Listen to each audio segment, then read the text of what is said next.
amazing. Oh, yes. So really nice. We were walking around downtown Seattle today. It was like 65 degrees. Did It you was stop at, amazing. did you stop at Pike's? Oh, of course. Of course. The I have my, original Starbucks? oh, the line for the Starbucks was crazy, so we didn't go there. But yes, I stopped at Pike's. I got, among other things, I got my flowers. Aren't they There are a lot of beautiful? flowers in there. Oh, they're leaking on me. Okay, the flowers just peed on me. Uh-oh. Sorry about that. That's okay. Just a little bit of water. They're fine. Well, So see the back, anyway, they're still beautiful. see my background? I see your background.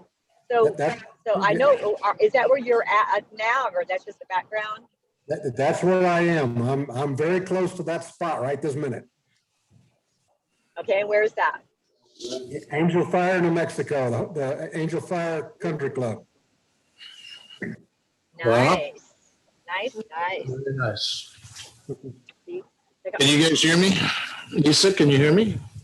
Yes. I There- can. Hello, Mr. Mayor. How are you guys? Good to see you. You jet setters, you. Good to see y'all. Yeah, jet setters. That's us. I got my Pike's Place flowers. Oh, shot started coming up. Eric. Eric, turn your mic on, please. There you go. Eric, turn on your mic. Yeah, turn it up, please. Who wants to hear me?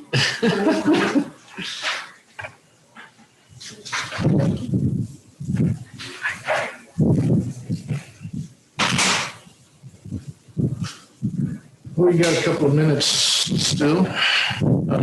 We have, how you doing, Jerry? Jerry, you stuck in, dude. Yeah, your shirt matches the chair. I didn't even see you sitting there, man. Backdoor guy.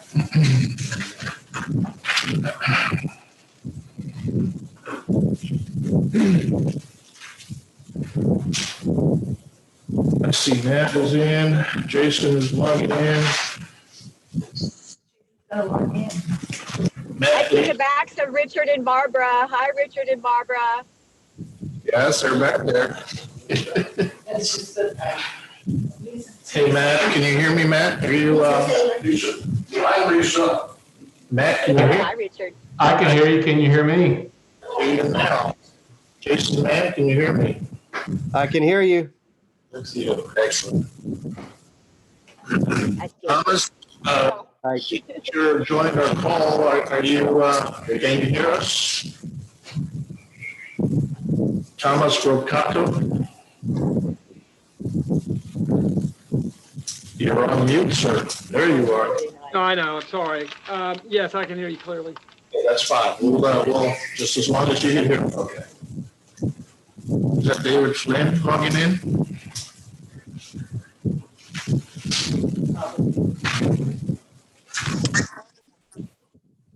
David Flynn, is that you? Yeah. Okay, no worries. Yes, sir. Eric, I'll wait for you. I'll wait for you to start this meeting.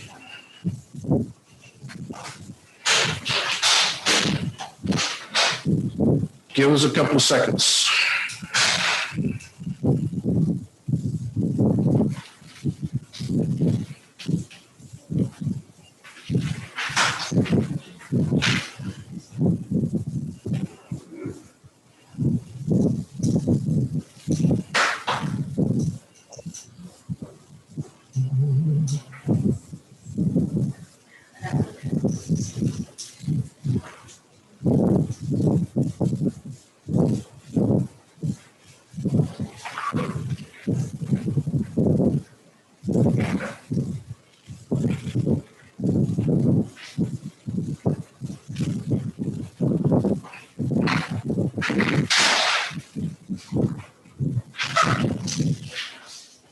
Okay. So are we ready? We're ready? Elsa, did you get the PDF? Okay, so All right, it is, according to City Hall time, it is 6:02, so I am now calling the City Council meeting to order. Please rise for the Pledge of Allegiance. Allegiance to the flag of the United States of America, and to the republic for which it stands, one nation, under God, indivisible, with liberty and justice for all.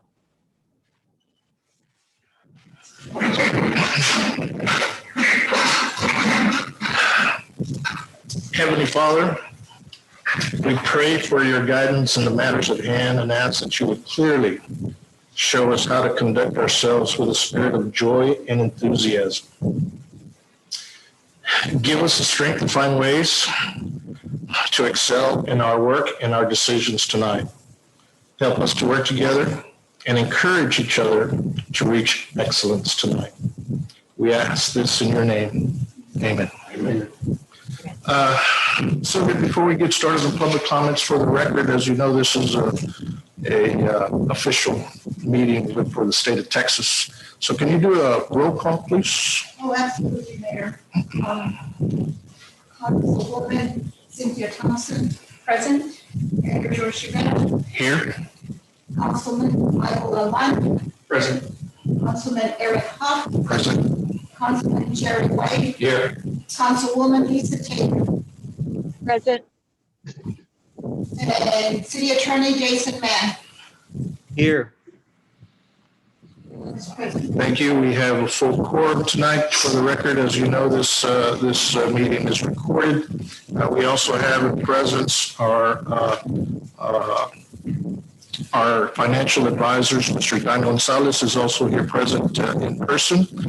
We have Matt Lee representing our bond counsel, Norton Rose and Fulbright. With that said, do we have any people signing up for public comments? No one on Elsa, no one on Zoom.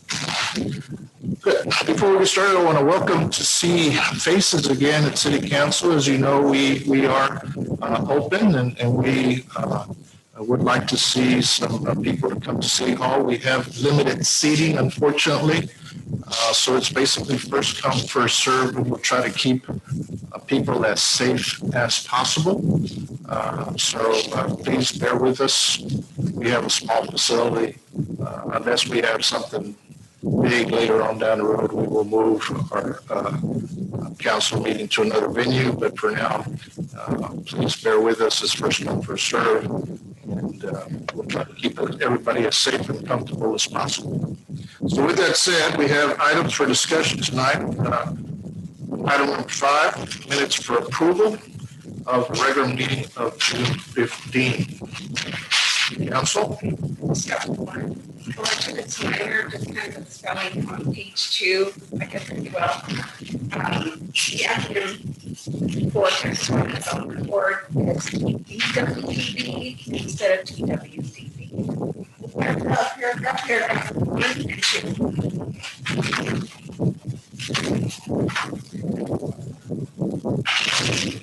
That's correct. I haven't dismissed that.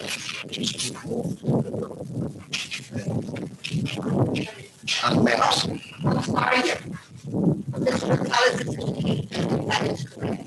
Texas Development. Resolutions, we got TW. Okay, so what is it? Is it Texas Water Development? In the minutes, it's TW. I'm sorry, TD. It's not Texas Development Water, it's Texas TW. That's the correction. That is correct. You're right, Councilwoman Thompson, you are absolutely correct. We did that on purpose to see if you catch that. The teacher. And then I have, if you can hang on page 3, 1, 2, 3, the 4th paragraph, second audit opportunity, which you cannot issue CO apostrophe or little certificates. Second, COs. COs, 1, 2, 3, 4. Oh, license, that was it.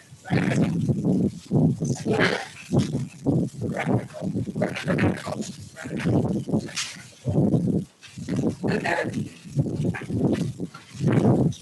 comments from the council? I move that we approve the minutes with the correction noted. We have a motion. Do I hear a second? All in favor, say aye. Aye. Any opposed, same sign. Aye. Motion carries. All right, item number 6, 7, and 8 is all housekeeping items. This is an official vote in progress for the several items that we have to discuss and have a possible action. That we already had the discussions. It's more of the action items.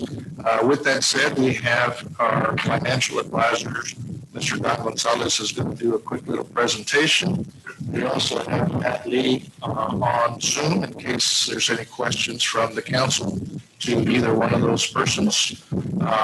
So Elsa, can you do the presentation in Zoom so everybody could see it in Zoom here at City Hall?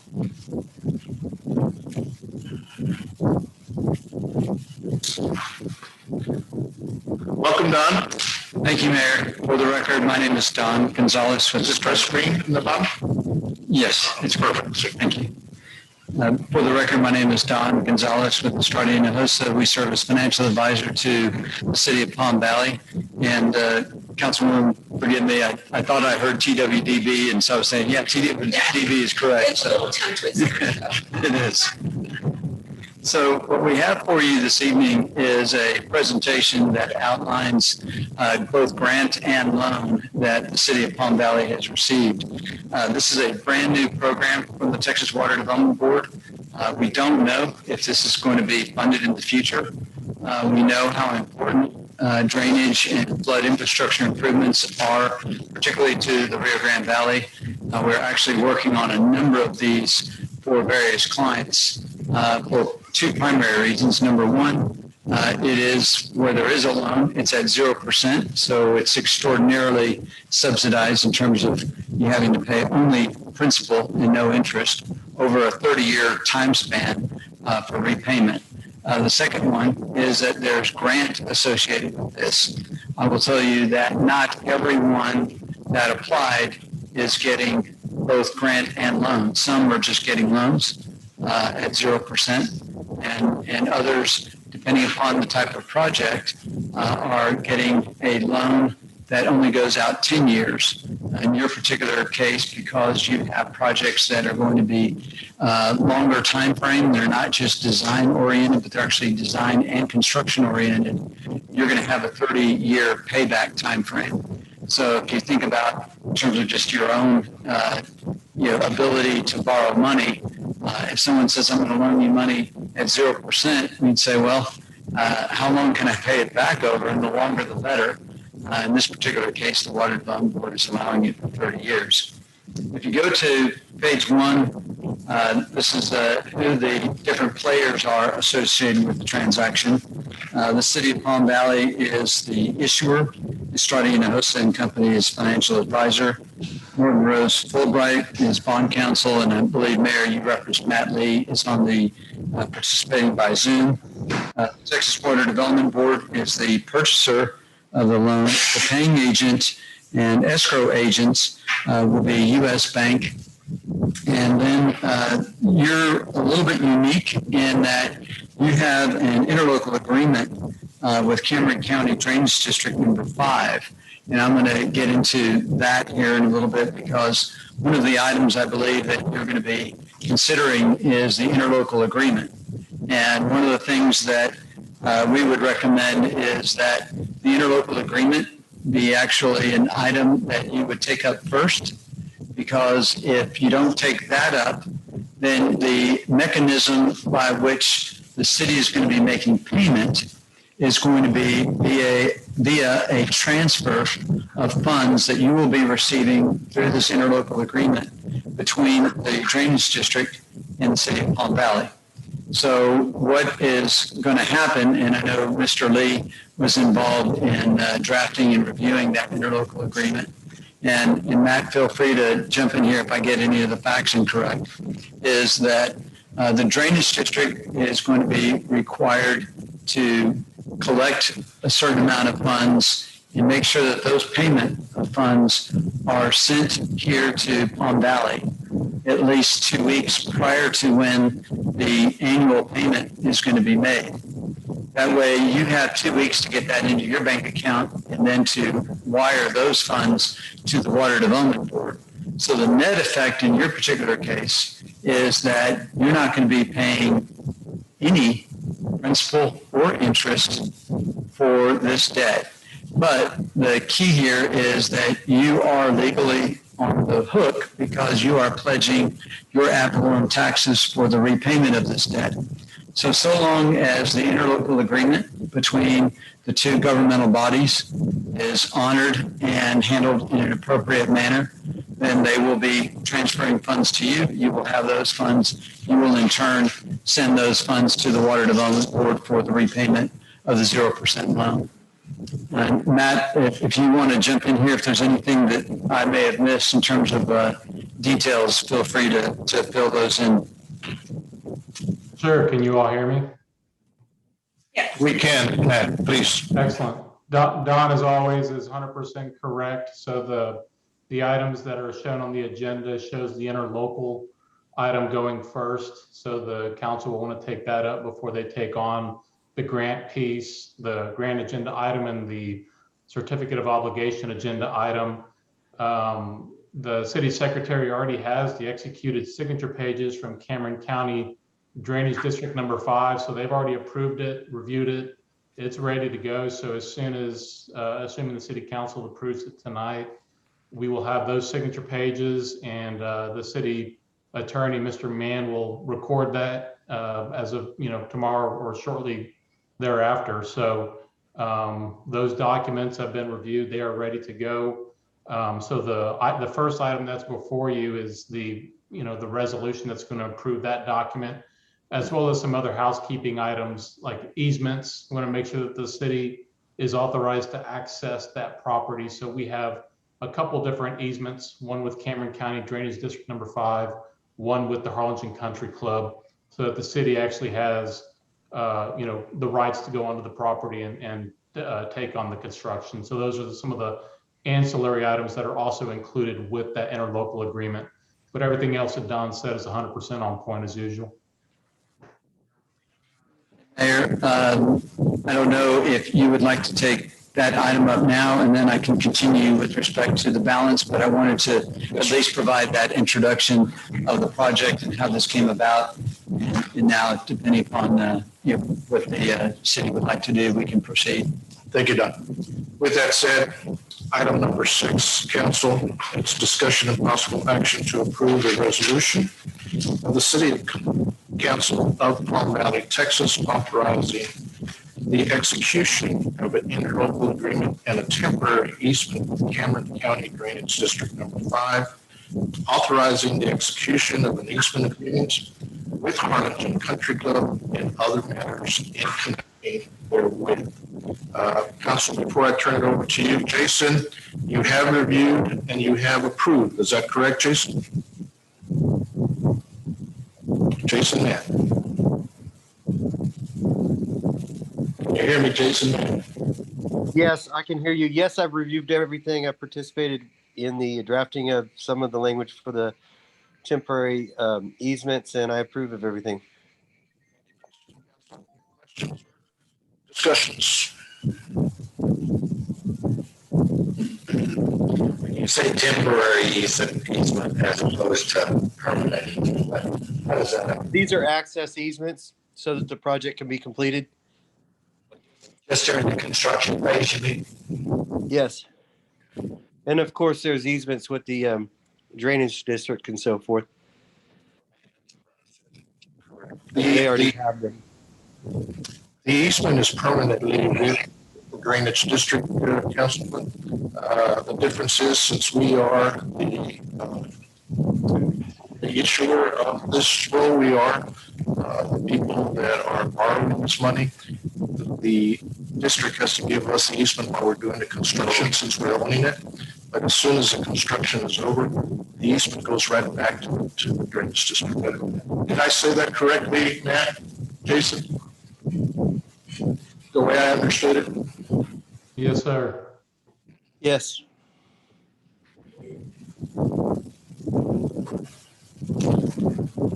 There's no other discussion. I need a motion on item number 6. Here, I'll make the motion on agenda item 6, resolution. We have a first and we have a second. All in favor, say aye. Aye. Aye. Same sign. Motion carries. Item number 7. Great. Thank you, Mayor. Again, for the record, Don Gonzalez with the Star de Hinojosa. I'm going to continue on page 2 of the presentation now. As I mentioned earlier, the flood infrastructure flood program is new to the Water Development Board. That first bullet outlines the 0% loan and the grant that's associated with flood control, flood mitigation, and drainage projects. Palm Valley applied for this back, I believe it was in October or November of last year. So it's been something that we've been working on for quite some time, along with Norton Rose Fulbright and your engineer to bring this together. The amount of loan associated with the project is $1,347,000. The amount of grant is $70,922 for a total of $1,417,922. One requirement of the Water Development Board is that the loan funds be drawn down first before you get any grant funds. So until the loan funds are completely drawn down and all spent, will there be any drawdown on any of the grant funds? So that's a requirement of the program. Under bullet number 3, as you can see, and you've already acted on this, the interlocal agreement between Cameron County Drainage District number 5 and the City of Palm Valley. And then the final bullet, these loans are 0% interest over 30 years. We do not have to obtain any type of rating, and they're going to be considered taxable, so that if you earn a little bit of interest while they're in the account, that is to the benefit of the city in terms of, there's not a lot of interest, but if you earn a little bit, at least if these were tax exempt bond proceeds, then you could trigger arbitrage rebate, and that would require a lot of compliance with the Internal Revenue Service. So we wanted to make these bonds taxable. So just in case that question ever comes up, it saves the city money from Internal Revenue Service, as well as calculations that would have to be done in order to address those issues. Any questions on this page? When we go into bidding and the bid is under that or over it, well, let's just say under it, and there happens to be a 50,000 or 100,000 left over, how does that apply? What do we do with that? My understanding, Councilman, is that the Water Development Board will not release the last bit of funds if there's costs that come in lower than anticipated. So you would just not draw down those funds. And then the grant would be available to us at that point. Well, no, they would want you to draw all the loan first. So let's say if it was $50,000 for the project and the grant is a little over $70,000, then you would only draw down $20,922 of grant funds, and the last $50,000 of grant would not be drawn down. And that would be basically kept at the Water Development Board. If it were to go over, the city would be responsible for covering any costs over the amount that's been approved. Any questions before moving on? Then on page 3, we call this our sources and uses statement, similar to what you would have with a budget. We have the Texas Water Development Board FIF grant of $1,347,000. The Water Development Board FIF loan of $70,922 has a total amount of funding available, total sources at $1,417,922. Under the uses, most of this is going to be going towards engineering and construction, about $1,312,012. And then costs of issuance, which would include fees and expenses for us, bond counsel, filings that have to be done with the Texas Attorney General's office, and all of that to complete the financing and closing at $105,910. And so the total uses and sources are in balance. Any questions with that page? Moving on to page 4.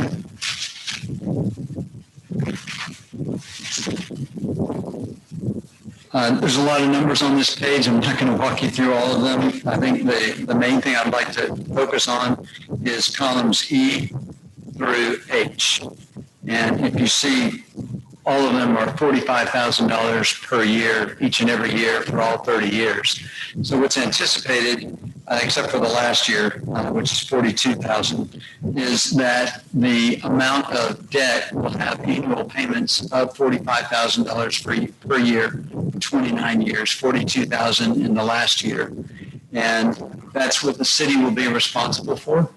So long as the interlocal agreement is honored and in place, you will receive that same amount of funds approximately 2 weeks prior to the bond payment date.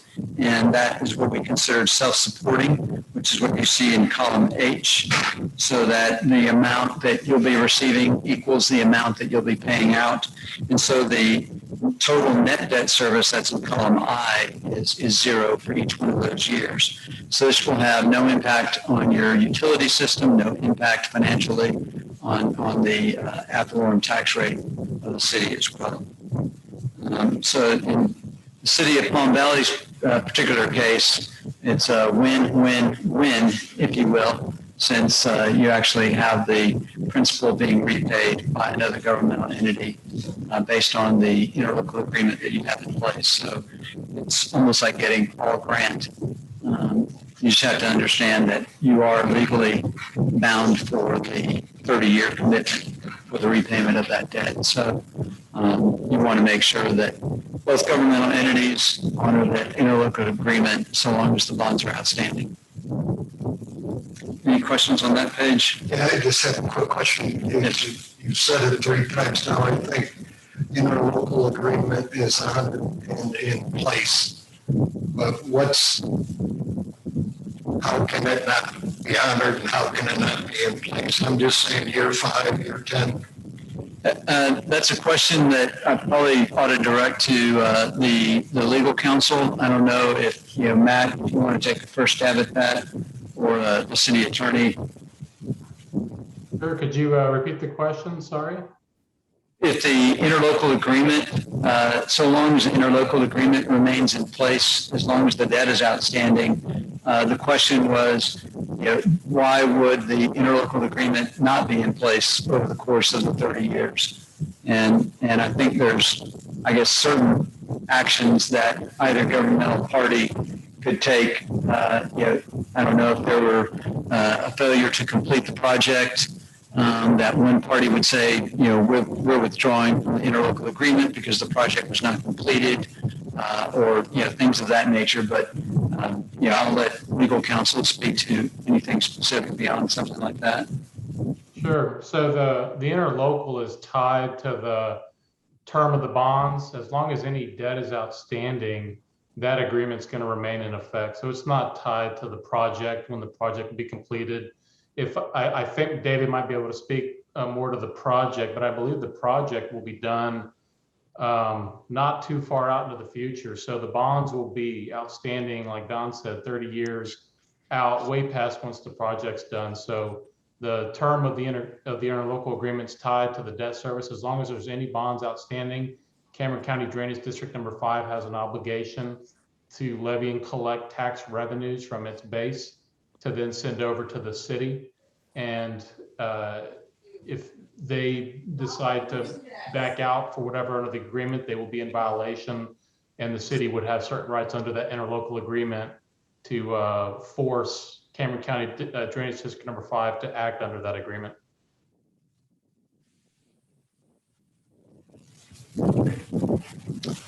Great, then moving on to page 5 of the presentation. The timetable, I'm only going to hit a couple of items. Obviously, we're here on July 20th for your consideration and possible action on these various items.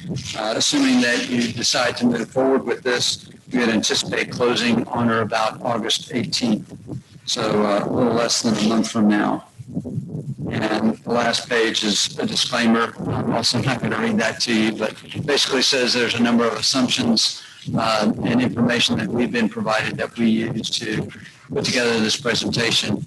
And so hopefully, if this is something the city would like to move forward with, can alleviate flooding and drainage issues in years to come. Thank you, Don. Thank you, Mayor. So council, item number 7 is discussion of possible action to approve a resolution approving a grant agreement in the amount of $70,922 and an escrow agreement relating thereto, authorizing the mayor and city secretary or their designees to execute any and all documents related thereto and other matters in connection therewith. If there's no discussion with the grant, Can I ask a question? sure. One of these pages, it said,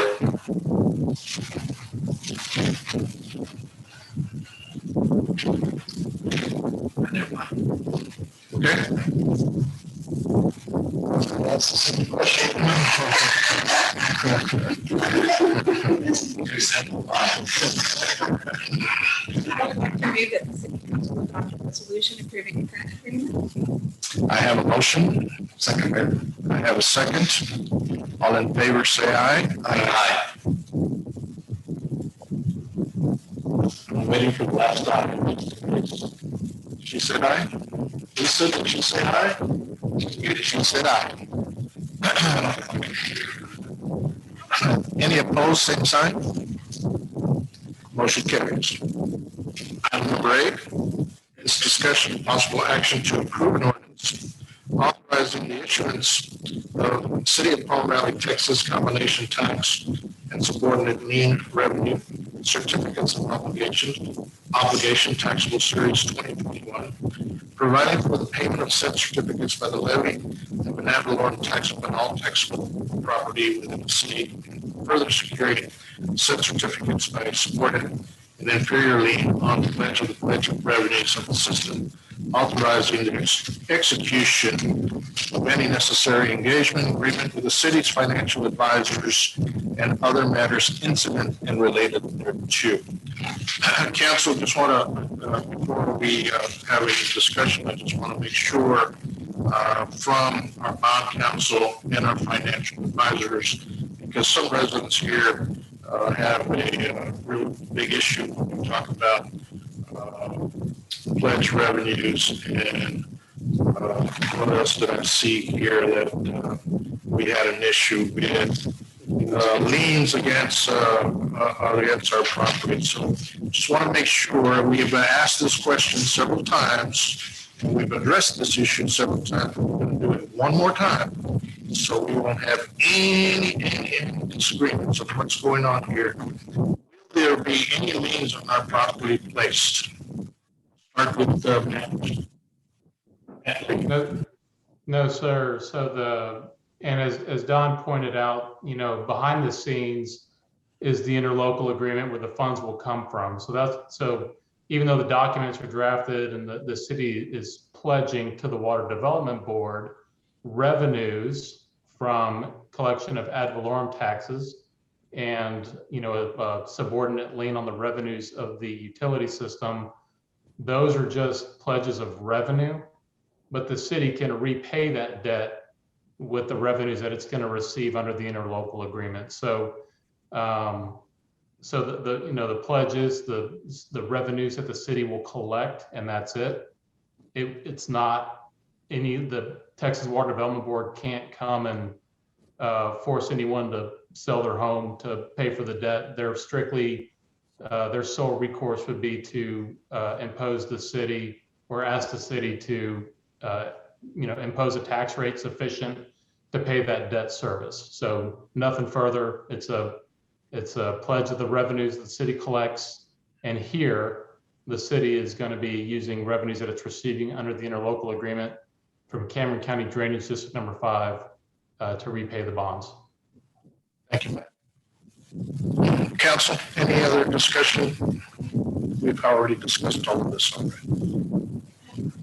If there's no discussion, I need a motion. You can not move. Councilwoman Taylor makes a motion. I have a second. Do I have a second? I have a second. All in favor say aye. Aye. Any opposed? Motion carries. Thank you. One more thing. I was just going to say, Mayor, if I may, thank you to the city for allowing us to serve as financial advisor. I was remiss in not mentioning my partners, Bobby Villarreal and Matt Lujan, who also spent quite a bit of time over the last several months bringing this project to fruition. So thank you to them as well. Thank you. Well, I want to add to that, Don, I want to add to that is that this is uncharted territory for the city of Palm Valley. I received a crash course in finance and law, thanks to you and Matt. I'm becoming a dangerous weapon according to you guys with finance and law and engineering too from David. So I want to thank you for your professionalism in that. Great job, and thank you from all the citizens of Palm Valley for helping us out. Thank you all. And congratulations. Okay, moving on, we have item number 9. It's discussion of possible action to address an alleged ordinance violations at 5100 Papaya Circle. Property owners is Mike and Wendy Bullock. I understand Mr. Bullock is here. I see Mike, and Mr. Borges is also here. That brought these concerns to us. So with that said, Mr. Borges, would you please address the council, please?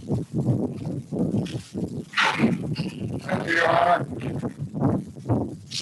Distinguished council persons, I sitting back there in that chair, took me down memory lane. I was on the city commission of Harlingen in the mid-'60s and early '60s. And I'll tell you how old I am. I'm thinking it's a long time ago.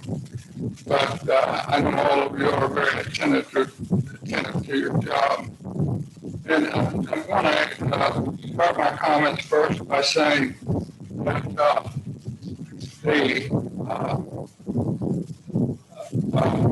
Wendy and Mike have always been close friends of mine, and I hope that in the future we can continue that, because it's not right that what's happened, and we've had a fallout, which I'm going to explain our position here.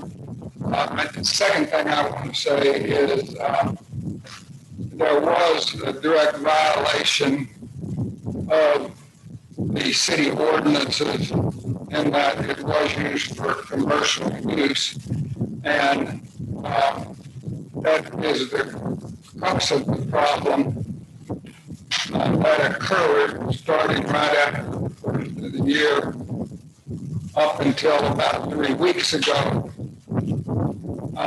And I am certainly not here suggesting or hoping in any way that they be penalized for that violation, although the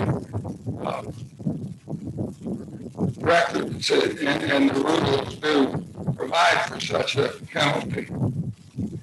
I'm here more to talk about the future. It does require going back a little bit in history this year to get to that point, but there's basically 2 issues here. One is, and it clearly states, and this is a copy of the Palm Valley City Ordinances under land usage number 4, a home occupation must be conducted entirely within the dwelling unit or one accessory garage. In other words, they cannot use anywhere on their property outside that area to conduct business, and that's what they've been doing. Wendy is a golf teacher, a professional golf teacher, and one of the things that happened as this thing developed was that she had told me on the practice team of the Harlingen Country Club that she was soon move in and start teaching in her backyard. I didn't know what that meant. I didn't know how comprehensive it was going to be, but I was definitely told that by Wendy. Also, I asked Mike, who's here, to come over to my house, and as they started constructing it, showed him how bad it looked, because you could very visibly over the property line fence, which is 6 feet tall. They didn't have any comment about that. Later, he told me something that didn't have to be true, but that's okay. So the second, brings up the second issue, and the second issue, and I can read from the City of Palm Valley ordinances, it's number 150.150. The City Council may, upon recommendation of the building inspector, grant a building permit for special use or special project in any district or zone, provided such use or project shall not adversely affect the overall comprehensive plan of this chapter and shall not adversely affect the property values in the district. And being right next door, that is definitely a consideration and issue for that. So where we are today, and historically what happened, I want to say that for at least the last 3 weeks, there has been no teaching over there, and they tell me that she's not going to teach in the future. Prior to that time, there was approximately 4 to 5 months where she definitely was teaching, no matter what she says, golf in her backyard. There were times when I saw teenagers get out of their car, go to the backyard, I could stand on the other side of the fence because her practice net was right there, exactly across the other side, and then I could hear her teaching. But she has said that she's not going to do that anymore, and in fact, she has moved to Stewart Place Country Club, and she did that about, I don't know, 3 or 4 weeks ago, they set it up. But I can tell you, from the time that she was no longer allowed to teach at the Harlingen Country Club, for explanation of that, Harlingen Country Club went to a different system. They have a director of golf. Part of his compensation package is he's the teacher. And so she can't teach there. And in that interval between when she's got to Stewart Place Country Club and Harlingen Country Club, she was at her home. So where we are today is just 2 things that concern us. One is that there are definitely buildings in her backyard that, in my opinion, adversely affect the property values, and they look terrible. There is one piece of equipment, which is a golf net, that if you measure it to the very top, is something like 15 feet high. So you easily see it over the fence. And I have a concern. They are claiming that they have converting the backyard to recreational use only for golf. And what happened during those 4 months, and George knows this, the Honorable Mayor, because I told him nobody policed it. I made several requests, including called George and told him one day when they're there right now, and he said, call the police. I called the police, and believe it or not, Councilman, the policeman told me, even though it's 4 or 5 blocks away, so we don't answer those calls, you got to call Cameron County. So I called Cameron County and wanted to know the reason. I said there's an ordinance violation at 5100 by a circle. He said, let me look into it. Came back on the phone and said, we'll check it out and do what we can. Nothing ever happened. And so my concern is if that net stays there, which looks bad anyway, it's an incentive for her at any time.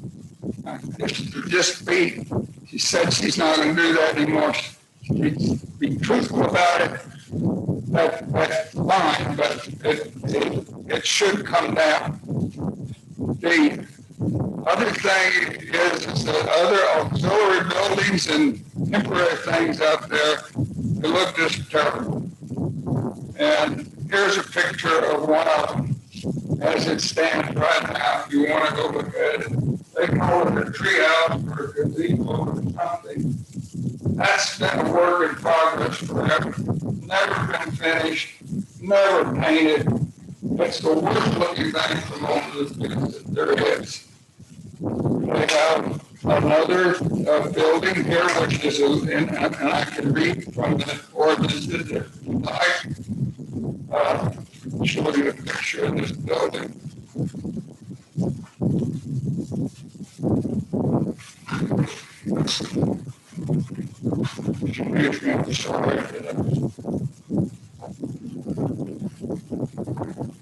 I will say when I put up the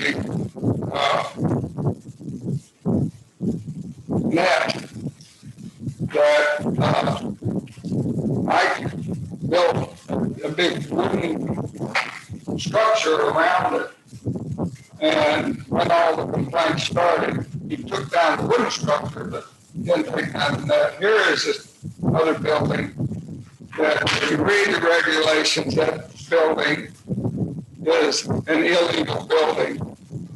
I think that their position is that we're going to teach it it's a strict place, and we're going to use that all for recreational use. I want to tell you that we need to protect our city. We need to protect the all of the areas. If everybody had something like you see over there, the city would be a mess. And I can conclude my remarks with a personal experience that I've had. And that is when we moved in the house 3 years ago, we'll die there, we love the area. The architect designed the fence along the edge of the golf course. When it got down to the end, it's 9 inches over the setback. Understand both sides of our property. And about 10 feet beyond that was our property as well. And it was they were strict. I did ask for a variance. Was turned down. And you can see it. Took it down, set it back, and rebuilt the thing. And I believe that we need that kind of attitude in our city. So that concludes my remarks. I just hope that no matter what happens, that they do comply with the ordinance, that you cannot operate a commercial business outside of the units you live in, and there's certain requirements even if it's inside the house, but it's a no totally outside. And we also have to look at the things that do cause property values and just the general character of our whole city to stay like they are now and not begin to slip.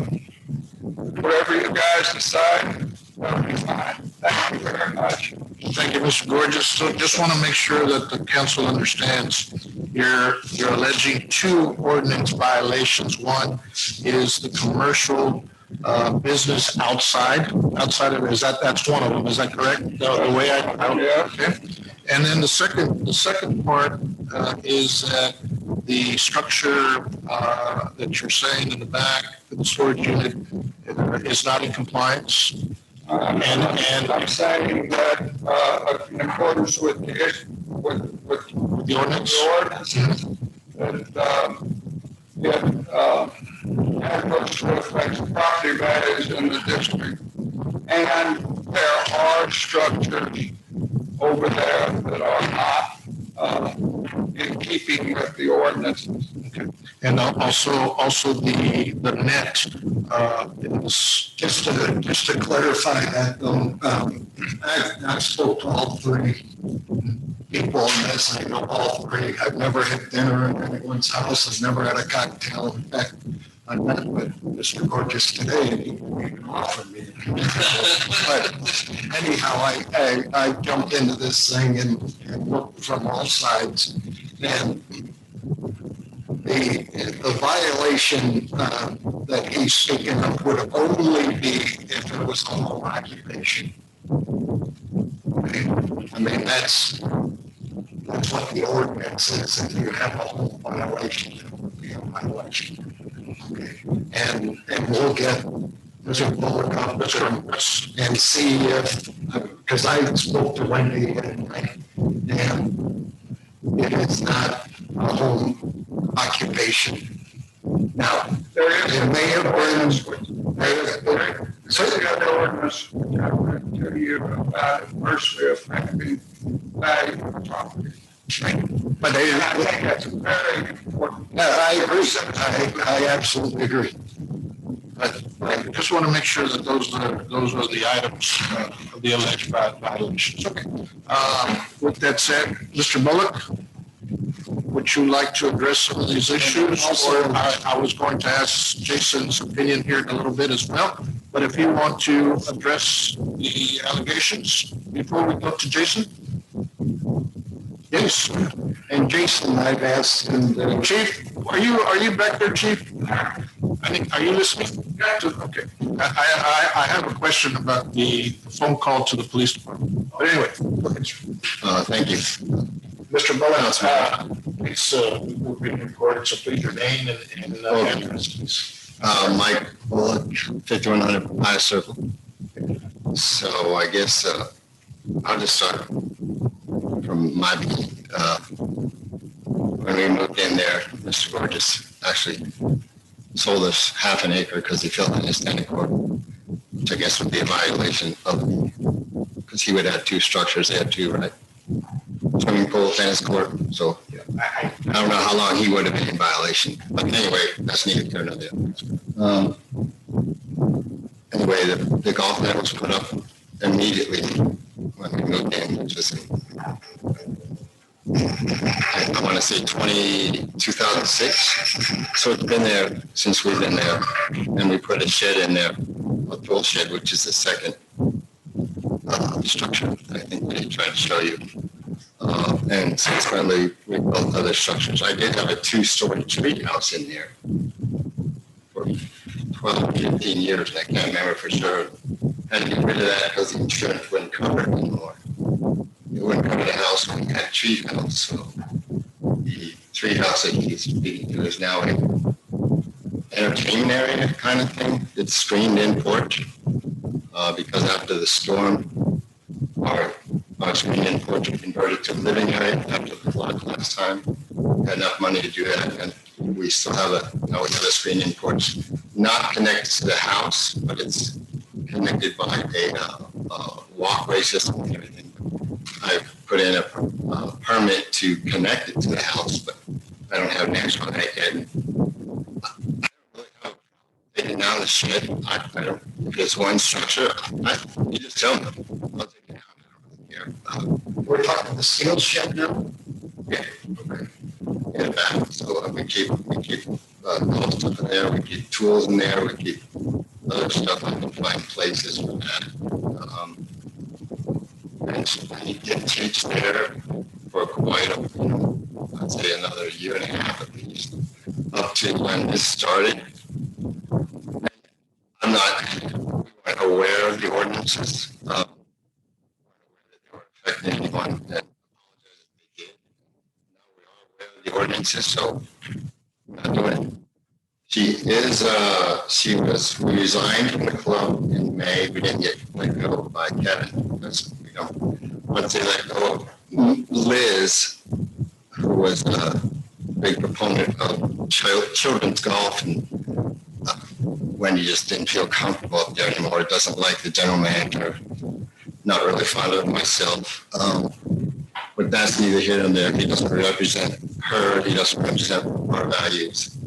Hopefully they will be getting rid of him soon, which is here's on the agenda. So anyway, that's neither here nor there. I just wanted to address his point that I read of us. We resigned. Then we have a regular membership there. That's our daughter can play and our son can play there. But he'll be going off to school in August. So really, I'm not over there. The regular membership we still have. But when this all started going down, Mr. Gorgeous had asked me in the very beginning when we put the net up to put in some palm trees to hide it, which we did. I put in palm trees. I didn't have a problem with it. I didn't want him to be upset. The net is 10 foot, 3 inches high. It's not 15 feet. It's a You had a structure above it though, right? Well, that's coming. We did have a structure. I started doing that this year, building the structure over it as a shade, as a rain-proof, as a heat-proof. And I actually started, and the city came and said, wait a minute. Then I got a permit to do it. You issued me a permit to cover that area, okay?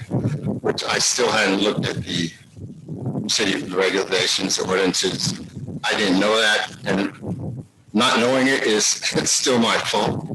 I should know it. I didn't. So for that, I apologize. I was in violation. From when I asked you to come over when this happened, what are we doing? What is incorrect? And you said, well, you can't have that. And I said, you issued a permit. And I said, you said, well, we messed up. We issued a permit. I said, well, that's fine. And I had it down that weekend. And then I went over to your wife, Jerry. I knew that probably affected you because I didn't really look at it from anybody else's point of view. That it was ugly. And I apologize to you. I don't know who else complained about it. So I haven't been able to apologize to them, but I did take that down. And then some more complaints came in. And I asked you again to come over and look at it. Someone has been taking pictures of our fence, which I'm not. That's to me an invasion of privacy. My daughter doesn't like going out there now, so I'm. Anyway, that's not really your concern. You told me that the glove racks that were there were also structures.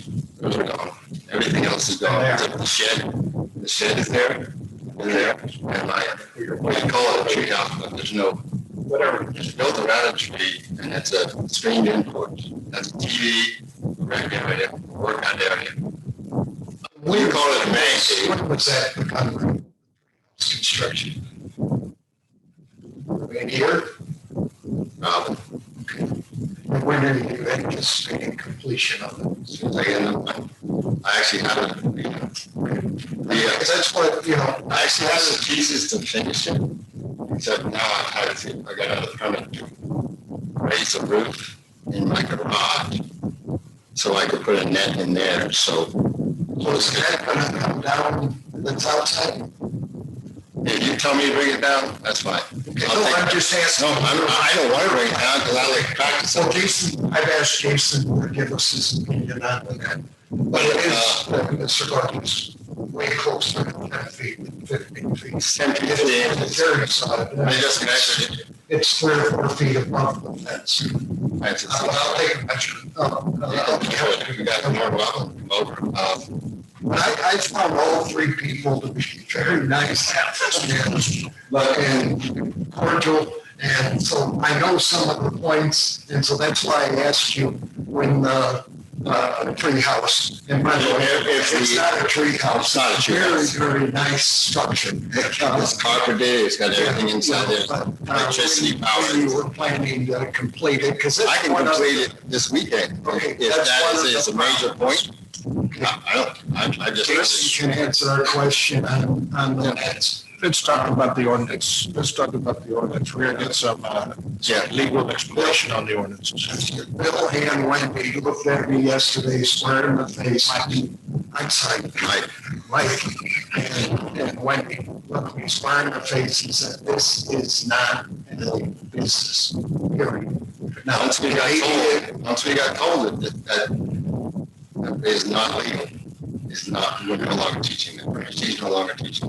So maybe 6 months ago, I was planning to be. She can teach at Treasure Hills now also. They've let her teach there. And when we move that indoor facility, which is almost done, then I need to talk to you guys about what she can and can't do inside my house. I just want to know if she can conduct a lesson or two. I also called Stuart Place and confirmed she is teaching there. So I'm a trust but verified kind of guy. And I didn't identify myself. I just said, and she is teaching there. And So they've gone above and beyond. They've given her a driving range area and back. So they've just like, hey, thank you, come over. So it's been great. And it's just a park right across the thing. What I see is with me stepping into it is the completion of the old treehouse. It is a desired thing. And then obviously into the net for recreational use allowed on the property. And Jason, I think, investigated that and will have an opinion. I don't know what it is. Okay, thank you. Thank you, Mike. Okay, thank you. Jason, you and I had talked about this for several weeks now. So let's go through the legal on ordinance. As you heard from Mr. Gorgeous, the alleged violation is a commercial business. I think that has been addressed. However, now we're talking about the structures and the golf net. So with that said, what are the ordinances that are saying? Yeah, are you asking whether or not, based on the ordinances, whether you believe that I think that there's a violation that should be looked at by the city inspector and or the police department? That is absolutely correct. All right. Well, if the city inspector or the chief of police or whoever comes and asks me whether, and this is a lot and based on the testimony I just heard, and the pictures that are presented, I see an outdoor storage tool storage shed that appears to have been modified at some point without a permit. It's expanded, and I think that would need to be looked at, and a new permit requested, where it's not slabbed, it's slabbed, made in compliance with the building codes, and then the permit fee would be double under the ordinance. I see a outdoor canopy that is blue in color that appears to me to be in violation of the ordinance. Can't have an outdoor canopy unless you get a permit first, and then it has to have a cement foundation. So that's a problem. Are you talking about the pop-up shade? Yeah, there's a pop-up tent that looks like it's been made more of a permanent structure, and I'm just looking at the pictures. So that's what I see. Is that against our ordinance? Yes, you can't do that. You can't keep it up all the time. It becomes a canopy, and a canopy has to be detached. It has to be permanent nature. You have to pull a permit for it. It has to have a foundation, and it has to be compatible with the structure, with the main residence. So that's that. Now, what is puzzling to me is I've been told repeatedly that what we had around a tree was a tree house, but I've just heard that it was modified to make it not a tree house, but in essence, it was made into another structure, an accessory structure, as opposed an accessory building is what it's defined as in the statute under the ordinance, which means that it should have a foundation. It should have a permit should have been pulled. It means that you have to apply it to the building codes if we're going to use it as such. And I don't believe that that structure, if it's not a treehouse, is compliant. It's not an accessory structure, it's accessory building, which brings in a whole separate issue that they have two accessory buildings now versus a treehouse and a storage accessory building, which would not be compliant. And as far as the net, obviously nothing can be put up at all that could be used for a business purpose. And I won't go into the evidence on whether there's a business that was or is ongoing there. But I will say that with respect to the net, you have a health and safety issue here, assuming so that would be something that perhaps the city inspector would look at, but it has been there forever.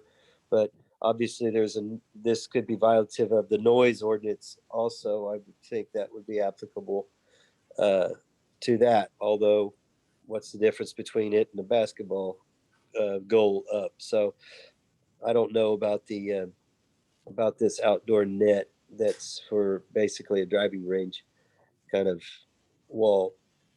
So to answer the question, the city inspector has the complete absolute right to go in to inspect these things and to issue citations as appropriate.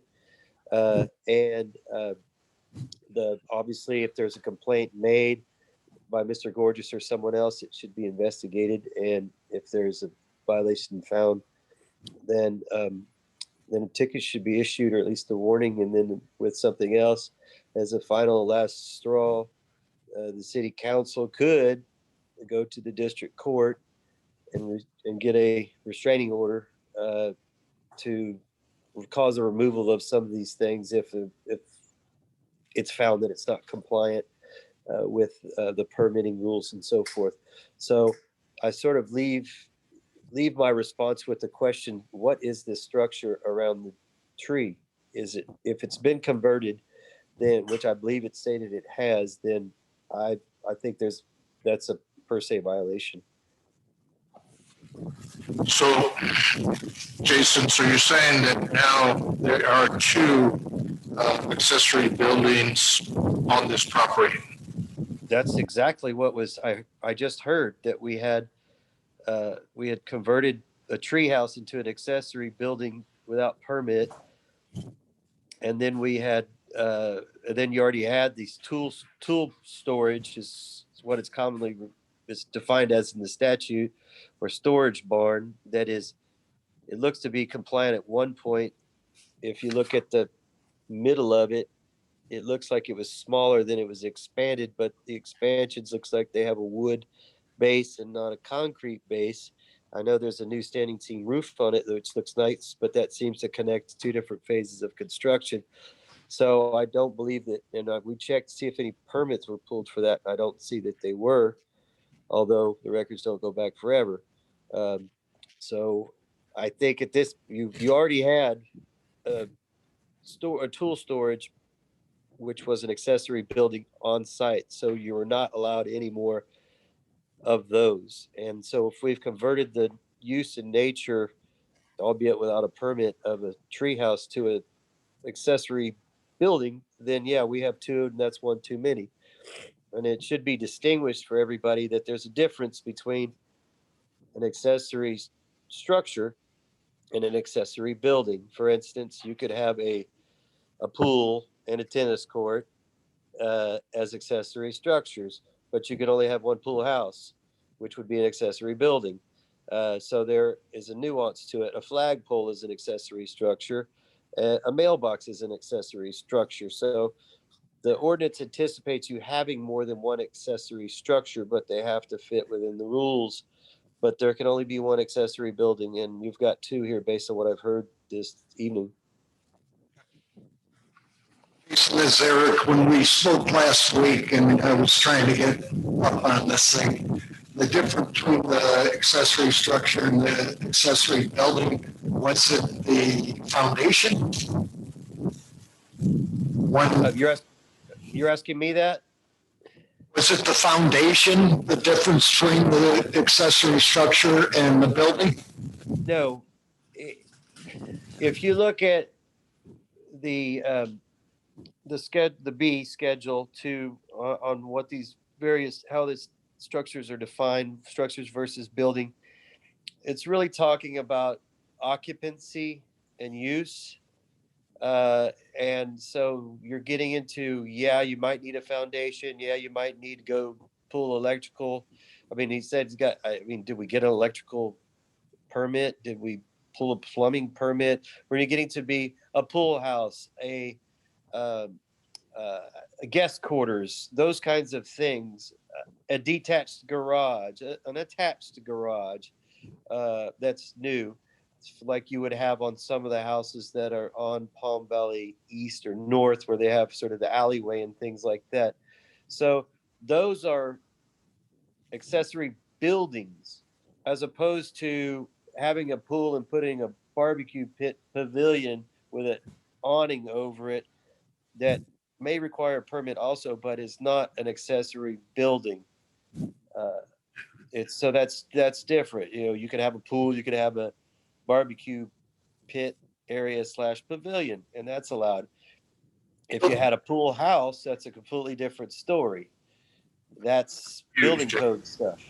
That's significantly different. And that's, so it's the type of use. Accessory structures are not supposed to be used, in essence, to live in at all, is one of the big So here's, to understand. Here's, I guess, the confusion, I guess, or how do you enforce this? Is you have, I don't know what to call this, a tree house I really don't know what to call this dark thing. Okay.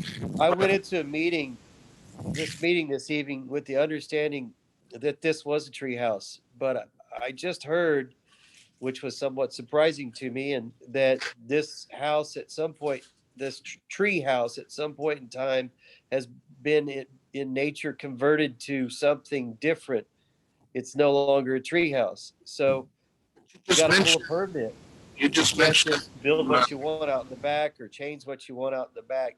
And if you're going to change the nature of the structure, then then you have to go through your permitting process, and it's discovered you did it without a permit, then you're subject to the fines, you're subject to, so you have if you don't want to tear it down, going and trying to go through the permitting process later and paying the associated fees with applying for a permit after you've already done construction. It's all in the ordinances on what you do in this event, but it still has to comply. What it should happen, based on what I'm hearing, when something happened to this tree house and we decided that we were going to turn it into an accessory building or patio that has TV and couches and whatever else, should have asked for a permit and to do that construction. And then it would have been either granted or denied based on the rules. And when that doesn't happen, then you end up in this situation. And there is a remedy for this situation, and it is to, in essence, ask that it be done or ask that it be taken down, and then go from there. So an outdoor, you said it earlier, gazebo with a barbecue pit with a roof. You'd consider that a structure, or you consider that a building? I don't consider it anything. The statute tells us what it is. So, and according to the statute, I'm looking at it right now, a barbecue pit / cooking pavilion is unattached, meaning you don't attach them. It has a foundation, it's compatible with the structure, and you're required to, with the house, the original house, and you got to pull a permit. This particular structure does not have a cement foundation. Right. So it's it does not have a cement foundation. So then what is it? What is it? Yeah. What does the statute say? What is it? Well, what the statute says it is it's a non-compliant accessory building.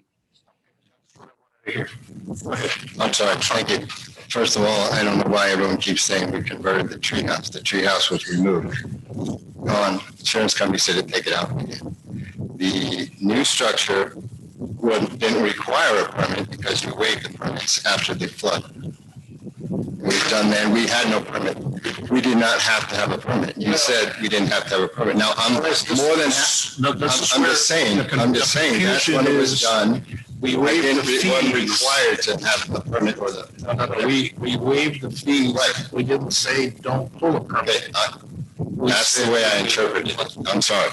You're not the only one that interpreted that. Oh, okay, I'm just saying, I didn't, We did have I didn't specifically say, I'm not gonna pull a permit, because I didn't think I had to. But so, Jason, That answers the question right there. Yes, that does answer the question. Yes. but it's not part of the old treehouse, there's nothing that is even, there's no pieces of the old tree, it's not the old treehouse, I just want everyone to, you can call it a treehouse. So right now, Mr. Bullock, what I understand from Jason and the way the ordinances read, and I'm no expert on ordinances, okay? But what I hear Jason telling us right now, that you have one too many buildings back in the back, okay? And I think we discussed this already, okay? Now, what I also understand from Jason is that we cannot say anything or enforce the net situation other than, I hear correctly, is a sound issue, a nuisance issue, a visual issue. Am I hearing you correctly? Am I saying that correctly? That you're talking about the net for hitting golf balls? We already know that there's one too many buildings, which we'll address with Mike during the short one, but tell me about the net. What can the council do about the net? What can we enforce? Now, I don't know about the council, but what can the city enforce on the net situation, if anything? If the way that it's put up, it's dangerous or it's loud, it creates a nuisance, sort of obnoxious use of the property that creates a lack of enjoyment of the neighbors in the neighborhood, then you can fine them for doing so and request that they remove it. And so that would be the subject of testimony to see whether those events occur. That's when an issue gets reported to the police department. Is that correct? Right. Yes. Yeah, you could put up this net, hit balls for a few hours and take it down. A lot of people do that kind of stuff. So that's, I think, probably why there's not something specific in the statute about that. There's stuff about ordinance, I should say. There's exercise equipment, and there's things like a trampoline and things of those nature that you could have in the back. And obviously you'd have some kids hooting and hollering and jumping on this thing, and you don't have to pull a permit for that. So I doubt you'd have to pull a permit to put up this net. But obviously it's contemplated that it's not going to be offensive to the neighborhood, and obviously not. And then it's not, you hit golf balls into net. I'm assuming that constant noise is going to be violative of the noise ordinance pretty quickly. Be worse than a dog barking all the time. But we would need a complaint at that time. Is that correct? Right. It'd be real simple. If I was the one complaining, I would just turn my phone on, record it for about 10 minutes and turn it off. That's probably enough. Of course, it'd be up to a jury or the judge. So with that said, we have one too many buildings in the backyard, structural. Yeah, well, you have two buildings that were constructed without permits back there. So they need to be... So here's I believe, and again, I want to make sure that I address the council correctly and address Mr. Bullock and Mr. Borges correctly here, that there is two buildings. One needs to go away unless he pulls a permit and builds something that is part of the ordinance or does pass the ordinance. For instance, or gets a waiver of something. That treehouse that he has, he'll have to comply with the way the house is designed. So he'll have to put a foundation all the way to that building. Am I hearing correctly? He has to conform with the house. the outward appearance. No. The outdoor appearance of the house? No? This is going to be a building inspector issue, but you can't have a wood floor, or I don't know, is this a wood floor? Is there a cement slab foundation for this back patio or whatever covered patio? So the answer to the question is that both of these accessory buildings, one of which pick or choose because you can't have that many, but both of these were done either remodeled or redone without a permit. And so when you do that, the city inspector can't go verify the work that was performed, make sure it's compliant with building codes, knows what the use is for that.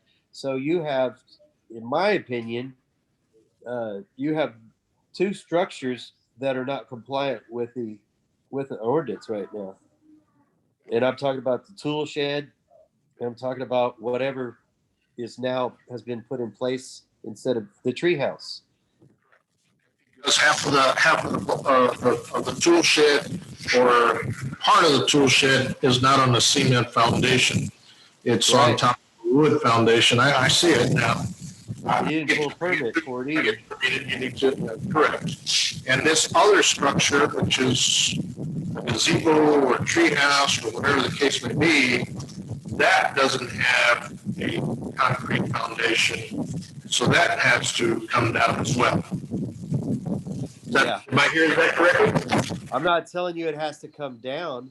I'm telling you that the Bullocks need to realize that they've built something besides a treehouse, and then retroactively apply for a permit, make whatever, if possible, changes need to be made for whatever they're attempting to use that facility is. There's a list of them that could be, and you have to look and see whether it could be attached, whether it has to be attached, whether it's unattached. Like for instance, a barbecue pit cooking pavilion has to be unattached. Pool house has to be attached. Greenhouse has to be unattached. So there needs to be some retroactive permitting, and whatever is required in order to make these things compliant with the ordinances need to be done, and they need to be done rapidly, or else the remedy for the city is to start sending out $500 a day per structure violations at a minimum, or seeking removal by the city council's vote to go to district court. Yes, I just want to re-emphasize the things because I don't think you mentioned it, Your Honor, but in your possible violation, and I'll just read this part. Says that you do have a special use project. It says such use or project shall not adversely affect the overall comprehensive plan of this chapter and shall not adversely affect the property values in the district, not just my house, and whatever you call that thing, a treehouse. It's never been completed up on top anyway. It looks like the Dickens. I understand. I couldn't hear really what Mr. Gorgeous said completely. There's actually bad feed. It's I don't know if it's that particular microphone or just in general. I think we've narrowed it down that it is in City Hall there this evening. I don't know if I'm coming through clearly or not, but Mr. Gorgeous, what I'm saying to the council is that my opinion is, and a lot of it's based on what was said tonight. I assume this was just a tree house that you put in a tree and you make it out of 2x4s and maybe paint it nice, and kids go walk up a ladder and go up there and hopefully don't fall off. If they're lucky, they have Wi-Fi. But this is not that.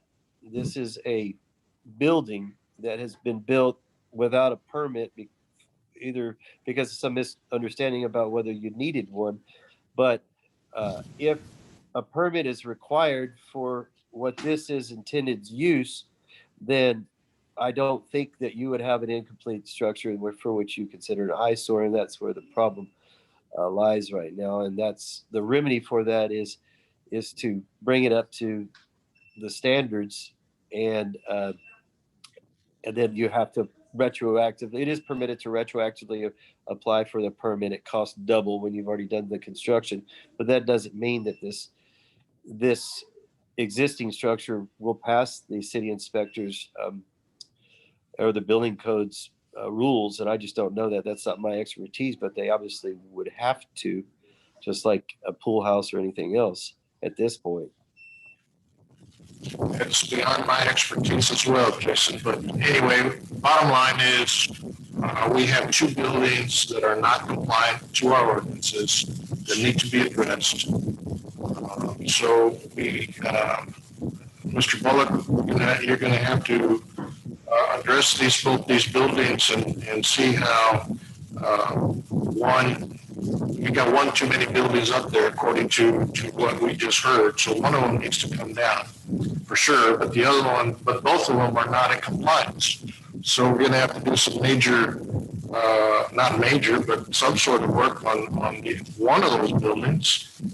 For instance, a tool shed, some of it is not on cement. So we're going to have to fix that. The other one needs to completely start all over and completely come down, and I don't know exactly how you're going to do that. Ask for another permit and tell us what exactly you're going to do and see if the permit gets passed for that other building. That needs to be addressed. So there's two issues there. That blue pop-up tent that's up there, that needs to come down as well. You know, that could be up when you're out there and then come down when you leave. You can't be up there all the time. I know that you got rid of all the other items up there except for the net. And the net issue, if I understand you correctly, Jason, until somebody comes and complains about the noise, there's really nothing that city staff can do at this time. Is that correct? Is that correct? Right. Well, not just noise. You know, I mean, golf balls, when you get hit by one, trust me, I've been hit by one and it hurts. And so if these things are launching outside of into the neighbors' yards, which is possible, especially if you swing golf club like I do, then you could have another health and safety issue violation there, which obviously someone would need to complain of. The height of the issue, the height of the deck, probably is the same height as a kid's playground jungle gym equipment that's in some people's backyard, or a basketball. So the height is not the issue. It's more of the health and the noise and the safety issue. But again, at this point, council, I think we need a complaint first. To official, okay, well, it needs to go to somebody. Who would this go to? Not the council. Chief or Mayor, I would suggest, based on what was presented tonight, for which I'm sort of floored, that we asked the city inspector to go out and look at it, which is his right and obligation, and then based on that have to issue the appropriate paperwork in order to either cause the removal or cause the re-permitting within a certain time frame, or else you start. I understand that on the buildings, Jason. I'm talking about the net. Oh, the net? Yes. Wouldn't that be the same thing?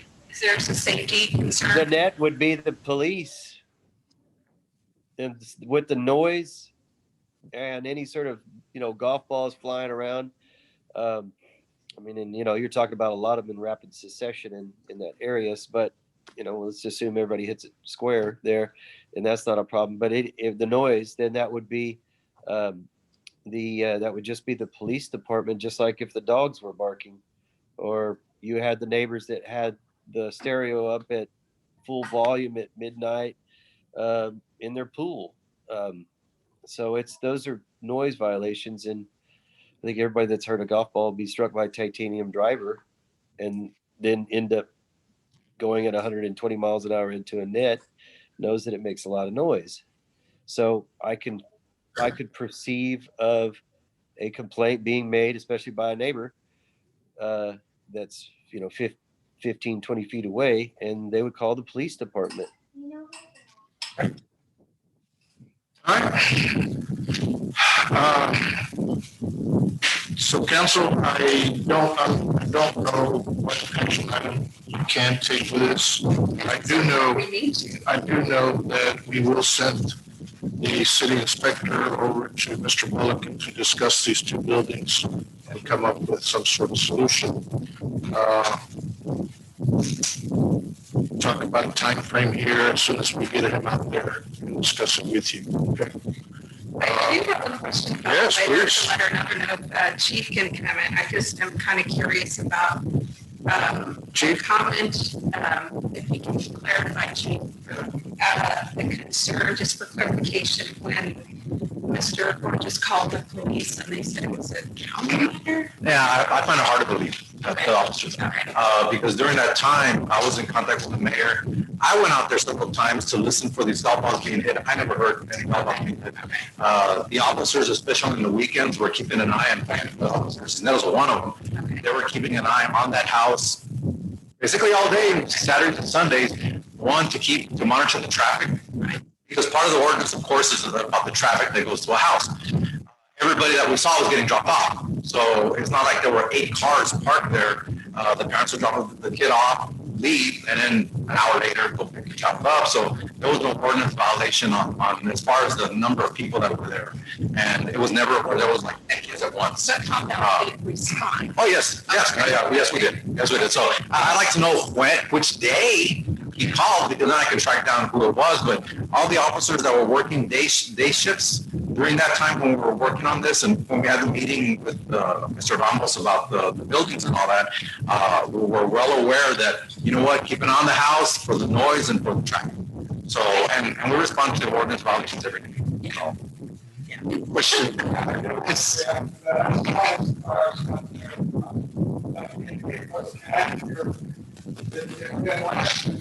Can't hear them.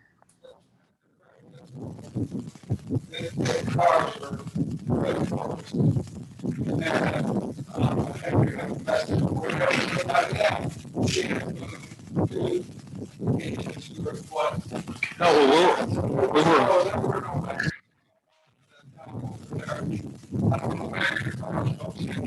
No, Mr. Borges, my question was about your concern in your letter. Palm Valley PD did not respond. We referred you to county. Answer those calls, you got it. And he gave me the number. I just sound like that advice. Okay. My question is, has anybody made an official complaint on the record? No. Has any documentation reports been made? Well, he sent letters to the city, but not to the police department. Right. And you don't have any documentation of this? No. What's going on so far? No, just other than the discussions we've had as far as the building violations, the number of buildings and those type of things. And do we keep police logs, police call logs? Call. If it's a call, like a service call, I know the 2 times I went out there, and in fact, one time when I came back about it, I think Mr. Gorgeous called the office and talked to one of the girls, and then she forwarded me the message, or maybe it was Sylvia, and said, hey, they're hitting golf balls out there, go check it out. So and I myself went out there and sat there for half an hour, and I didn't hear anything. And like what you were mentioning as far as responding to a call and treating this like or Jason Mann did, Mr. Mann, barking dog or a loud music call. When we get there, we have to hear it happen. If you call me about your neighbor's dog barking, I show up and the dog's not barking. It's up to you to make a report. I know we had some experience with that. But if I show up and the dog's barking and the music is loud, then I'll take a immediate action and do something if I have to site outside. And in these situations, every time we got a call, we did go out there and nothing was happening. So we did as much as we could, and then we did have those meetings about the buildings and looked at the bigger picture of it. So is there any kind of documentation on the record that shows this call came in, we went out there? No. You know, I think it's okay. No. Thank you. Yeah, and I know, Mayor, you didn't ask me to answer any questions about the home occupation question, but if it needs to be addressed at some point in time, I'd happy to go through it. I know I've sent a bunch of emails stating, you know, what conceivably would be violative of the home occupation statute, assuming someone was conducting golf lessons in their backyard outside, and how that would impact that. But I think it's been stated that they were not doing that, and so it's inside. You're going to have the same issues inside. I think Mr. Bullock mentioned that. Well, with that, but they're going to have the same issues with traffic. You're only allowed a few vehicles to even go there a day as part of a home occupation, not, you know, kids being shuttled in and out. It's the actual traffic flow. So there's a limit as to the number of vehicles that can go there for an occupational purpose per day. And then that throws in the whole separate thing about being able to see nets and things that are used in occupation from public view. And at that point, it can't be done. So for that purpose, so there's a whole bunch to that statute that probably should be looked at if there is such a home occupation being conducted. All right, with that said, Council, I don't see any action item for you guys. I will tell you, Mr. Bullock, I will send the inspector out there as soon as I can, and you guys do some discussions of what, well, no. He'll call you and schedule a time to meet. We'll talk about timeframes once you guys meet. And then I'll get a report back from them. Council, the only thing we can wait for is to somebody make an official complaint about the net, and then we'll address it in that area. When that time comes, other than that, we move on. Mr. Mayor, can you hear me? Yes, I can, Lisa. I'm sorry, go ahead. Okay, I wanted to clarify something that the chief said. The chief equated violation of an ordinance with how many cars are parked outside, and I just want to clarify that that's not what the ordinance says. The ordinance has use as its guideline 3 vehicle trips, drop-ons per day. So it doesn't have anything to do with parking. It has to do with customers, clients coming and going from the residence. If you have a business going on inside the home, and it's limited to 3. So I just wanted to clarify that, and I'm sorry, Chief, but that's technically it has to do with that and not cars parking on street. He did a thumbs up. He did a thumbs up. Thank you.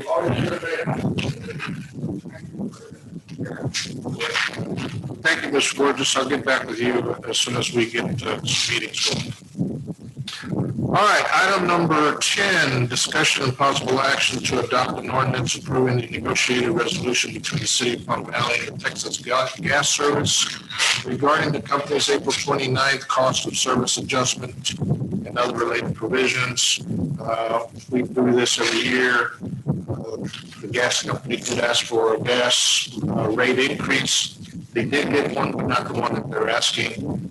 So that's what they in this ordinance is to lock that rate that they agreed to. There's no discussion, I need a motion. I got a motion to have a second. All in favor, say aye. Aye. Any opposed? Aye. Opposed, it's aye. Okay, so we go. All right, so consent agenda, any discussions on the consent agenda? As presented. Make a motion to pass the consent agenda. say aye. Aye. Aye. Any opposed? Same sign, motion carries, and Eric, it's 7:36. Please. Make a motion. Second.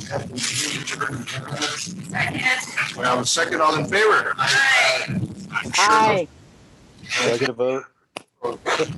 Motion carries. See you guys. Thank you very much. Appreciate Have a good it. night. Appreciate your patience. Thank you for listening. This part of this, okay.